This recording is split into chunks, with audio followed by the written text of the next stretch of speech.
Que Dieu vous bénisse abondamment. Bienvenue à la conférence Une heure pour Dieu, la croyance authentique. Ici, nous sommes à la gare des Aigles. Donc, si vous voulez bien, à la gare des Aigles, canton des Vaud. Et le Tour de France actuellement est en train de traverser la Suisse. Ici, nous sommes à la gare des Aigles. Vous regardez là-bas loin, il y a un ruban qui indique que c'est le Tour de France. Comme vous voyez, même les routes ici sont bloquées. Montrez là-bas, mon frère. Là-bas, de l'autre côté, vous voyez, les routes sont bloquées parce que le Tour passera par ici. Bientôt, il y aura le départ. Maintenant, je vous montre encore la gare qui est là. Voilà, prenez la gare. Voilà, vous regardez, il y a tellement de voitures aujourd'hui. C'est vraiment magnifique. Les tours passent ici. Mais la chose la plus exceptionnelle dans ces contextes que nous allons essayer de vous expliquer par rapport au tour, c'est les gagnants du tour. La personne qui gagne ce Tour de France qui traverse actuellement la Suisse. Donc aujourd'hui, là, il y aura un départ ici à Aigle. Hier, ça s'est passé à Lausanne. Maintenant, aujourd'hui, c'est ici à Aigle. Nous sommes venus regarder, c'est magnifique. Mais les gagnants de ces tours, c'est toujours par rapport au classement général. Ce n'est pas parce que tu as gagné une étape que tu as gagné les tours. Le combat de la vie, ce n'est pas aujourd'hui ni demain. Les temps par rapport au classement général. Mais nous, on va parler aujourd'hui des temps de Dieu dans la vie. La victoire qui peut être nôtre par rapport au temps dans la vie. Là, nous sommes à la gare des Aigles. Les problèmes peuvent venir de gauche à droite dans la vie. Mais il ne faut jamais se retirer. Il faut toujours tenir. Le temps de Dieu viendra. Le temps de Dieu finira toujours par venir pour gagner. Mais il ne faut jamais se décourager. Le Tour de France est ici. On a vu les athlètes en train de courir, de pédaler, pédaler, pédaler, pédaler pour gagner. Mais à la fin, il n'y aura qu'un qui va gagner le classement général. Et c'est lui qui sera déclaré comme étant qu'il a gagné. Et il va avoir tout ce qui est à disposition pour les gagnants. Mais par rapport au classement général et non par rapport à une étape. Donc l'étape de la vie qu'on peut perdre lundi, on peut perdre mardi, on peut perdre mercredi, on peut perdre jeudi, mais il ne faut jamais se décourager parce que le temps de Dieu finira toujours par s'accomplir. Et cet enseignement, nous allons continuer à le développer dans la voiture. Ici, nous sommes au parking des Aigles et les Tours de France. Aujourd'hui, à Aigle, bienvenue au canton des Vaud. Et ici, nous sommes en Suisse. Nous allons voir les athlètes qui se donnent de la peine pour gagner. Agissons pour gagner. Les thèmes de notre enseignement, les temps de Dieu. Je suis votre bien-aimé, M. Guy Ambangito de Baba Motiga. Merci. Mesdames et messieurs, frères et sœurs, que Dieu vous bénisse abondamment.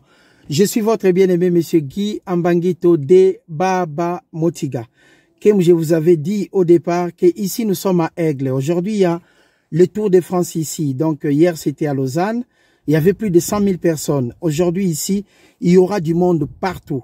Là, on est venu plus tôt pour partager l'enseignement et puis regarder un peu la réalité de la vie concernant la notion du temps. Il y a des choses des fois que nous demandons à Dieu et le lendemain, tu ne reçois toujours pas. Après demain, tu demandes à Dieu, il n'y en a toujours pas. On peut se décourager, mais il y a quelque chose qu'on ignore, c'est la notion du temps. Alors, le thème de notre enseignement que nous allons partager aujourd'hui n'est rien d'autre, les temps de Dieu. Parce que le point de vue de Dieu n'est pas le point de vue de l'homme. Ce que Dieu pense pour nous, ce n'est pas la même chose qu'un voisin peut penser pour toi. La réalité de la vie est que nous, on doit se confier à l'Éternel pour ne pas sortir les mains sur la tête. Le thème de notre enseignement, je répète, les temps de Dieu. Bienvenue à la conférence Une heure pour Dieu, la croyance authentique. On a tellement de témoignages de l'Éternel pour tout ce qu'il fait et il continue de faire pour nous. Il y a des gens qui sont malades aujourd'hui. Au moment où ils prient l'Éternel, ils trouvent la guérison. C'est le temps de Dieu pour agir parce que son point de vue n'est pas le nôtre. Des fois, nous pouvons imaginer des choses, faire des projets, mais quand on regarde en arrière, on se retrouve que votre projet dépend encore de quelqu'un d'autre qui doit affirmer afin que vous ayez l'approbation pour aller de l'avant. Mais chez l'Éternel des armées, quand il prépare un projet pour nous, c'est toujours un projet de paix et un projet de bonheur. Bienvenue à la conférence Une heure pour Dieu, la croyance authentique. Ecclésiaste chapitre 3. Le thème de notre enseignement, les temps de Dieu. Quand nous croyons Dieu, quand nous tenons ferme, quand nous fonctionnons par rapport à son temps, on ne peut pas perdre parce qu'à ce moment-là, nous ne dépendons que de lui. Ecclésiaste chapitre 3. Je vais lire le premier verset. Il y a un temps pour tout. Il y a un temps pour toutes choses sous les cieux. Un temps pour naître, un temps pour mourir. Au moment de la naissance, il y a toujours une fête. Mais au moment du décès, c'est là où nous plairons. Mais Dieu est tellement amour que dans sa parole, il est en train de nous dire qu'il y a un temps pour tout. Si nous prenons une ligne droite, que nous coupons en plusieurs morceaux, c'est à ce moment-là que nous allons voir plusieurs étapes de la vie. Il y a la première étape de la naissance et la dernière étape, c'est le temps du décès. Le temps où on quitte cette terre pervers et corrompue. Le temps où on quitte cette terre qu'on pense en tout. Le temps où on quitte cette terre des dettes, la terre des problèmes. Mais Dieu a dit dans sa parole, je vous ai donné tout ce qui contribue à la vie et à la piété. Je ne vous abandonnerai point et je ne vous délaisserai point. L'Éternel nous a garanti parce qu'il n'est point un homme pour mentir, ni un fils de l'homme pour se repentir. Il y a un temps pour guérir. Il y a aussi un temps pour abattre. Il y a un temps pour pleurer. Il y a aussi un temps pour rire. Il y a un temps pour se lamenter. Il y a aussi un temps pour danser. Un temps pour se lancer des pierres. Un temps pour ramasser des pierres. Un temps pour embrasser. Un temps pour s'éloigner des embrassements. Il y a un temps pour chercher. Et puis il y a un temps pour perdre. Aujourd'hui ici, à les Tours de France, il y a tellement des athlètes. Mais quand je regardais, il y en avait tellement beaucoup, plusieurs sortes de maillots. Il y avait les autres qui avaient de l'argent. Il y a d'autres équipes qui n'ont pas de niveau par rapport aux autres, sur leur fond, si vous voulez bien. Mais en regardant, j'ai compté, il y avait tellement du monde. Je me suis renseigné, à la fin, c'est lui qui gagnera. Ce n'est pas la personne nécessairement qui va gagner l'étape de l'aigle, aujourd'hui là, à l'endroit où nous sommes, mais c'est le classement général. Il y a un temps pour perdre, il y a un temps pour gagner. Ainsi va la vie. Il y a un temps où vous vous battez à mort, mais vous ne gagnez jamais. Il y a un temps où vous vous réveillez pour aller chercher du travail. Vous ne trouvez jamais. Il y a un temps où vous vous donnez de la peine pour la réussite de votre vie. Il y a toujours quelqu'un pour vous l'arracher. Il y a un temps pour perdre, mais la parole de Dieu nous confirme aussi qu'il y a un temps pour gagner. Le thème de notre enseignement, c'est le temps pour gagner, le temps de Dieu, qui s'éloigne du temps de perdre. Quand on divise par deux, on comprend maintenant l'étape même de notre croyance, que la croyance est le titre de propriété des choses pour lesquelles on prie. La croyance est une démonstration des choses qu'on ne voit pas, que nous demandons à l'Éternel. Quand nous croyons, nous devons être solides. Quand nous croyons, nous devons insister pour aller de l'avant. Parce que la parole de Dieu nous dit, il y a un temps pour perdre, mais aussi un temps pour gagner. Et Dieu est bon. La première partie, ça peut être un temps pour perdre, mais ce n'est pas un temps définitif. Ce n'est pas un temps de tous les jours définitif que vous perdez, mais parce qu'il y a aussi un temps pour gagner. Mais la base, c'est savoir patienter, savoir comprendre que le temps viendra où l'Éternel agira, mais savoir aussi que ce temps ne dépend pas de l'homme, mais c'est le temps de Dieu. Que Dieu vous bénisse là où vous êtes.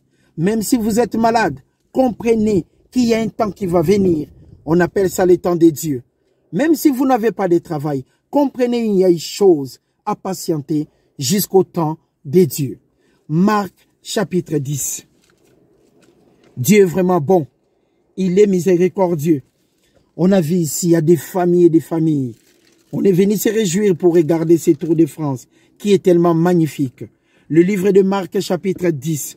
Je suis votre bien-aimé monsieur Guy Ambangito de Baba Motiga. Le thème de notre enseignement, le temps de Dieu. Le moment où Dieu agit dans nos vies. Non par rapport à notre point de vue, mais par rapport à son point de vue. Pourquoi? Parce qu'il est omniscient, omnipotent, omniprésent. Dieu sait, il connaît nos besoins et il agira pour nous bénir. Il agira pour nous tenir là bien comme étant ses enfants, afin que nous ne manquons de rien, afin que nous puissions toujours aller de l'avant. Les problèmes peuvent venir dans la vie. On peut avoir des soucis et des soucis, mais attendez toujours le temps de Dieu et non le temps des hommes. Marc chapitre 10, le verset 46. Ils arrivèrent, Jésus et ses disciples, à Jéricho. Et lorsque Jésus-Christ en sortit de Jéricho avec ses disciples, une assez grande foule, la parole de Dieu nous dit une assez grande foule, il n'y a pas 100 et pas 200, ni 300, c'est au-delà, une assez grande foule. Les fils de Timée, Bar-Timée, il était mendiant et aveugle, était assis au bord du chemin. Il attendit ce que Jésus de Nazareth. Il s'est mis à crier. Il a entendu que c'était plutôt Jésus de Nazareth. Et lui, il s'est mis à crier. Il s'est mis à crier. Pourquoi il s'est mis à crier? Parce qu'il a attendu que celui qui passait là et que la foule suivait, c'était Jésus-Christ de Nazareth. Mais pourquoi Bartimée a crié? Parce qu'il comprenait que Jésus-Christ guérissait les malades. Il avait déjà entendu parler de Jésus-Christ avant que lui-même comprenne qu'il est en train de passer à 5 mètres de lui. Le temps de Dieu pour Bartimée. La bénédiction de l'Éternel pour Bartimée. L'opportunité de la guérison pour Bartimée. Le temps de Dieu, qui n'est pas le temps des hommes. Des fois, on peut attendre des promesses des hommes. Mais la promesse de Dieu est incorruptible. La promesse de Dieu finira toujours par s'accomplir dans la vie. Le temps de Dieu, la gloire de l'Éternel, indivisible. La gloire de l'Éternel peut te trouver dans un endroit impossible. Dans un trou profond de 1000 mètres, la gloire de Dieu te trouvera. Pendant une maladie incroyable que les gens déclarent, cette maladie est incurable. Le temps de Dieu trouvera la solution. Le temps de Dieu, qui ne vient pas selon les hommes, mais selon Dieu. Bartimée était là, en tant que mendiant, assis, pour demander de l'aumône, pour demander de l'aide. Mais il a entendu que celui qui passait là, c'était le fils de David, Jésus-Christ de Nazareth, le sujet de la parole, de Genèse 1:1, en Apocalypse 22:21, le fils à papa, Jésus-Christ, le Seigneur des Seigneurs. Il nous a racheté à un grand prix. Personne ne l'avait regardé. Il n'avait aucun regard. Personne ne le regardait. Mais il était là pour sauver l'humanité. Jésus-Christ, le sujet de la parole, passait par là. Bartimée, son besoin, c'était de voir. Il a entendu Jésus-Christ passer de l'autre côté. Et c'était le temps de Dieu pour Bartimée. Bartimée cria. Est-ce que Dieu honore nos demandes par rapport à ce que nous crions ou par rapport à notre croyance? Mais Dieu honore nos demandes par rapport à notre croyance. On peut crier, mais si on a des doutes par rapport à sa maladie, on n'aura pas de guérison. Mais si on croit en criant, on aura quoi? La guérison. Parce que Dieu nous donne par rapport à notre croyance. Et la croyance est une démonstration des choses qu'on ne voit pas, mais que nous demandons que ça soit disponible par rapport à notre Dieu, l'Éternel des armées. Il s'est mis à crier, il dit, fils de David, Jésus-Christ, aie pitié de moi. Plusieurs les reprenant pour les faire taire. Plusieurs personnes qui étaient à côté disaient à Bartimée de se taire.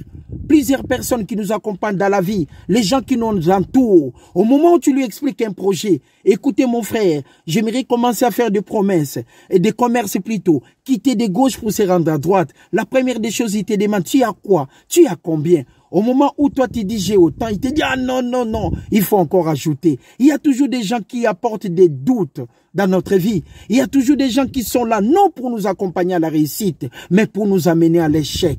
Mais quand le temps de Dieu est là pour nous, nous devons croire, s'élever et aller de l'avant. Bartimée n'avait pas fait autre chose que de crier, d'agir par rapport à sa croyance. Aie pitié de moi, Jésus-Christ, fils de David. Il cria. Mais les gens, les reprenant pour les faire taire, mais il criait encore beaucoup plus fort. La parole de Dieu nous dit, Bartimée criait encore beaucoup plus fort. Pourquoi il criait? Parce que les besoins de Bartimée, c'était de voir, afin qu'il voie dans la vie. Il était aveugle et mendiant. Il ne pouvait pas travailler. Pendant ces temps-là, c'était difficile pour lui. Le seul désir de Bartimée, son désir, il souhaitait vivement voir. Et quand il a entendu Jésus-Christ passer par là, il cria, Jésus-Christ, fils de David, aie pitié de moi, par rapport à sa croyance.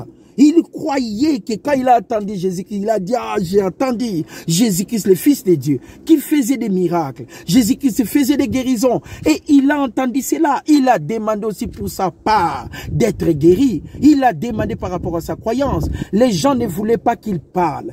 Ils lui bloquaient, ils lui reprenaient pour qu'il se taise. Mais Bartimée, qu'on commençait toujours à crier par rapport à sa croyance. Il ne s'est jamais arrêté.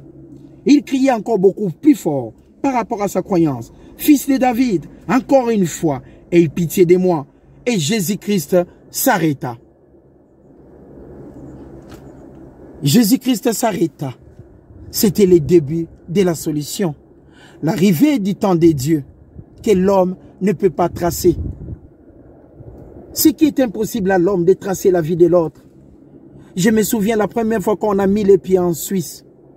La chose qui était impossible, c'est d'avoir des papiers ici. Tout le monde témoignait que les papiers ici, c'était mission impossible. Mais quand le temps de Dieu est apparu dans ma vie, quand le temps de Dieu est apparu dans ma vie, j'ai eu ces papiers. Mais il n'y a pas eu des maisons qui sont tombées à côté, ni des immeubles qui sont tombés à cause de ces papiers. C'était par rapport à la croyance, à l'intégration, l'exigence de ces pays pour être intégrés. Dieu est tellement bon. Quand son temps arrive dans votre vie, la première des choses, il ne s'agit pas de crier, mais de crier avec la croyance. Il ne s'agit pas de prier, mais de prier avec la croyance. Il ne s'agit pas de courir, mais de courir avec la croyance. Il ne s'agit pas de sauter, mais de sauter avec la croyance. La maladie sera loin de vous. La pauvreté s'éloignera de vous. Si vous croyez réellement et d'une manière authentique. Bartimée, ne criez pas seulement pour que Jésus-Christ l'attende. Bartimée, criez pour que Jésus-Christ l'attende et qu'il, lui, il puisse recevoir la guérison. Sa croyance était tellement authentique. Il avait confiance par rapport à ce qu'il avait entendu de Jésus-Christ. Bartimée a entendu que Jésus-Christ passait par là. Et il a crié par rapport à ce qu'il avait entendu parler de lui.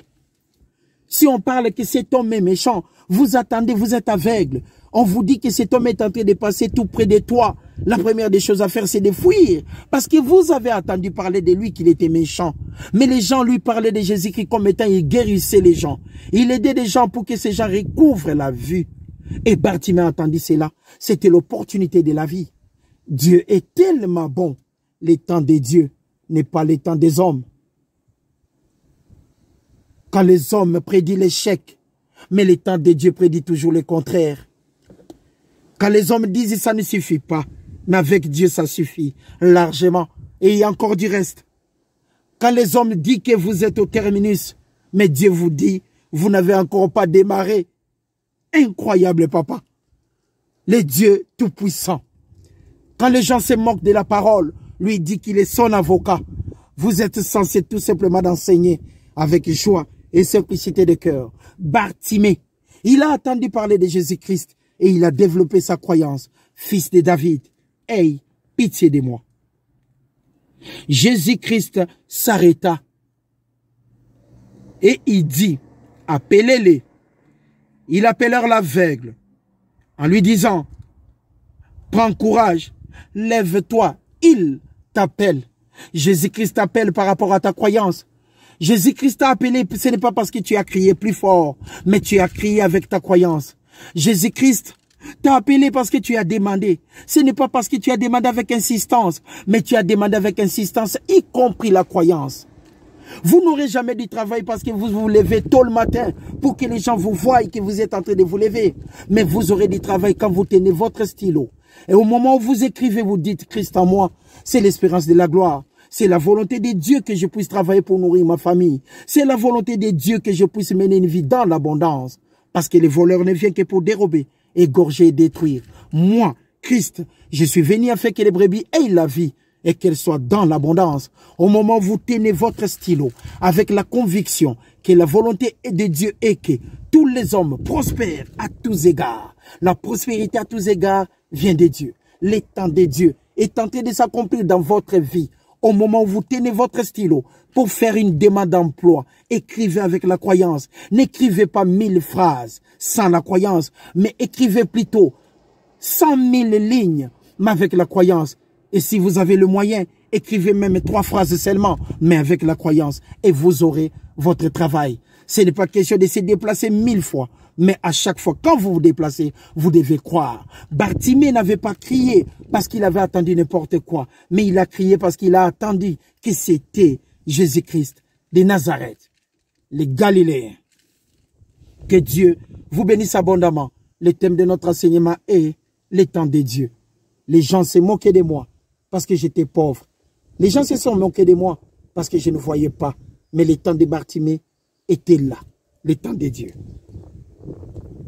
L'aveugle jetant son manteau et s'élevant d'un bond, vint vers Jésus. Jésus prenant la parole lui dit, « Que veux-tu que je fasse ?» Et lui répondit, « Rabouni, maître, Rabouni, Seigneur, Rabouni, fils de Dieu, Rabouni, le sujet de la parole, Rabouni, le Seigneur de gloire. » C'est lui qui est venu nous racheter. Il répondit, Rabouni, maître. La croyance de Bartimée, incroyable. S'éleva d'un bond, il était tellement sûr qu'il devait recevoir de Jésus-Christ quelque chose. Vint vers Jésus, avec audace et courage. Jésus prenant la parole lui dit, « Que veux-tu que je te fasse ?» Rabouni lui répondit l'aveugle, « Que je recouvre la vue. » Le besoin de Bartimée, c'était de recouvrir la vue. Et Jésus-Christ lui dit, « Va, ta foi, ta croyance t'a sauvé. » Aussitôt, il recouvra la vue et suivit Jésus-Christ dans le chemin. Le temps de Dieu arriva dans la vie de Bartimée et le temps de Dieu arrivera aussi dans nos vies. Si nous comprenons tout simplement que tout ce que nous pouvons recevoir de Dieu dépend de notre croyance, non par rapport aux hommes, non par rapport au jugement des personnes, mais c'est par rapport au point de vue de Dieu. Parce que Dieu est tout simplement amour. Que Dieu vous bénisse abondamment. Nous allons partager les versets des Jean. Les livres des Jean, chapitre 11. Dieu est vraiment bon. Le temps de Dieu. Quand je regarde les coureurs, comme ils se sont préparés pour courir, mais à la fin, sur les 225 ou les 250 athlètes, il n'y aura qu'un qui va gagner. C'est le classement général. Le temps de Dieu, continuons de croire. Ici, nous sommes à Aigle. C'est vraiment calme, mais bientôt, ça va chauffer. Le livre de Jean, chapitre 11. Nous allons regarder le verset 39. Ôtez la pierre. Marthe, la sœur du mort, lui dit, il dit au Seigneur Jésus-Christ, il sent déjà, car il y a 4 jours qu'il est là. Et Jésus-Christ lui dit, n'ai-je pas dit que si tu crois, tu verras la gloire de Dieu? Le temps de Dieu était accompli pour Lazare. Jésus-Christ a dit à tout le monde qui était là, ôtez la pierre, enlevez des doutes, parce que le temps de Dieu est arrivé.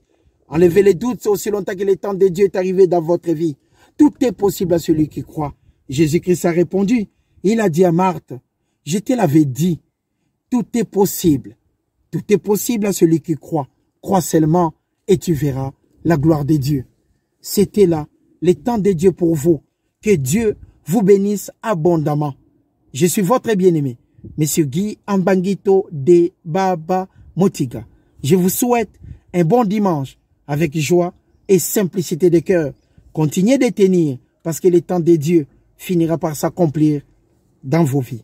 Je vous aime tant et je vous souhaite un bon dimanche. Nous, on part de l'autre côté de la gare pour regarder le départ de la course. Nous sommes là à cause du Tour de France. Merci. Au revoir. Merci à vous. Voilà, comme vous voyez, il y a des coureurs qui peuvent perdre aujourd'hui. Donc l'étape du jour, ils peuvent perdre, mais ça ne sera pas la fin de la course. Parce qu'il y a plusieurs étapes. Les temps dans la vie, les temps, la notion du temps. Il ne faut jamais baisser les bras. Il y a des athlètes qui vont perdre aujourd'hui, qui vont être même de dernier. Il y a d'autres qui seront même avant-dernier. Mais ce n'est pas la fin. Il y a encore d'autres étapes. Voilà pourquoi nous enseignons dans la parole de Dieu de comprendre les temps, la notion du temps, les temps de Dieu. Dieu ne donne pas selon le point de vue des hommes, mais selon son point de vue. Les temps de Dieu, il nous donne toujours au temps convenable.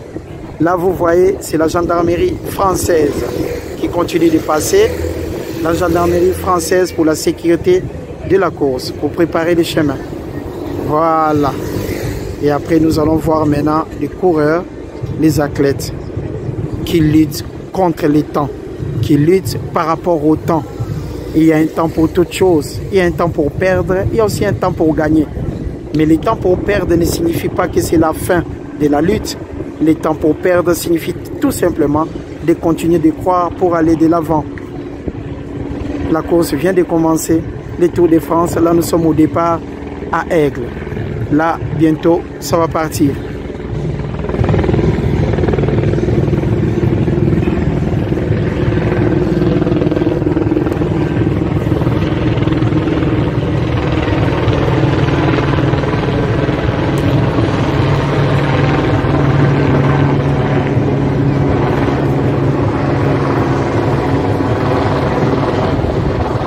Il y a du monde et du monde. Ici, la ville de Aigle est presque arrêtée. Tout le monde est venu ici pour voir le départ. La gare est juste à ma droite. Là, il n'y a personne. Hein. Tout le monde est ici pour voir ce départ. Parce que ce n'est pas quelque chose qui se fait tous les jours. Hein. Voilà. Parce que ça, c'est une course internationale. C'est choisi par les dirigeants qui dirigent la course. Donc, ils sont là en train de passer. Les choix du pays, ce n'est pas aussi évident. Là, c'est toujours la gendarmerie française. Voilà. C'est toujours la gendarmerie française. Voilà. Voilà. Là, c'est le tour. Voilà. Là, c'est le directeur du tour. La direction de la course. Et là, c'est la gendarmerie française. Voilà. Comme vous voyez là, c'est la gendarmerie française. Voilà. Ils sont là pour préparer. Bientôt, ça va venir. C'est magnifique de voir la notion du temps. Il y a plus de 200, mais il n'y aura qu'un qui va gagner. Un coureur qui sera champion. Le brave qui va tenir par rapport au temps. On peut perdre une étape. Il y a plusieurs étapes dans cette course. Vous pouvez gagner 2 ou 3 étapes, mais pas nécessairement gagner la course. C'est ça ce qui est important dans la vie. On peut perdre lundi pour gagner mardi. Ça, c'est le Tour de France. Vous voyez, il y a des équipes. Ça, c'est des journalistes qui accompagnent, des reporters. Ils sont là. Voilà.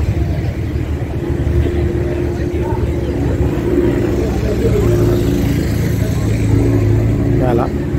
Là, ça commence. Il y a tellement du monde ici. Je vous montre même là-bas au fond. Le monde, il y en a ici beaucoup, beaucoup. Nous sommes en Suisse, dans la ville de Aigle. À ma droite, c'est la gare des Aigles. Voilà. Là, ça commence. Les coureurs arrivent là-bas vers le fond. C'est toujours accompagné par la gendarmerie française. Et ça, c'est vraiment la direction de la course. Voilà. Ouais. Voyez là, c'est la sécurité totale. Le Tour de France vient de partir ici à Aigle. La notion du temps. On ne perd pas directement, mais on perd à la fin. Il faut savoir tenir la notion du temps. Le Tour de France. Voilà, Dieu est tellement bon. Voici des braves. Regardez vous-même. Des braves. Ils sont nombreux, mais il n'y a qu'un qui va gagner. Il n'y a qu'un champion parmi eux là-bas. Voilà. Le Tour de France vient de partir. Ils sont là. Magnifique. Magnifique. La notion du temps. Il ne faut pas se décourager quand on perd une étape. Il y a encore d'autres dans la vie. Voilà, ils sont tous là. Les Tours de France. Regardez la prévention dans la croyance. Nous voyons d'autres vélos de réserve en cas de panne. Ça va être réparé. Voilà, l'une des équipes. Il y en a. C'est nombreux. Regardez vous-même les dispositions. Et c'est comme ça.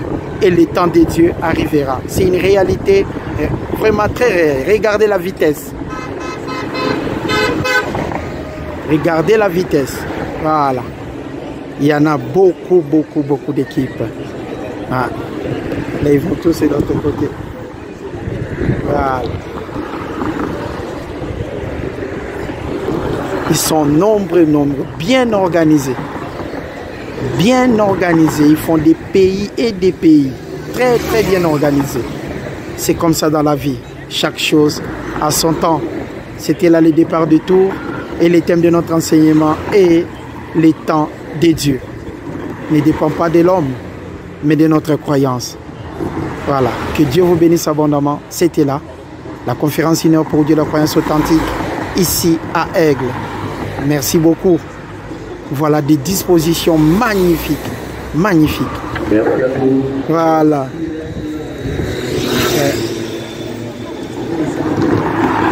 Voilà. Ça, c'est des camions balais. Donc, ça prend le dernier coureur qui n'arrive plus à avancer. Voilà. Et puis, nous avons aussi l'ambulance. Magnifique. Magnifique.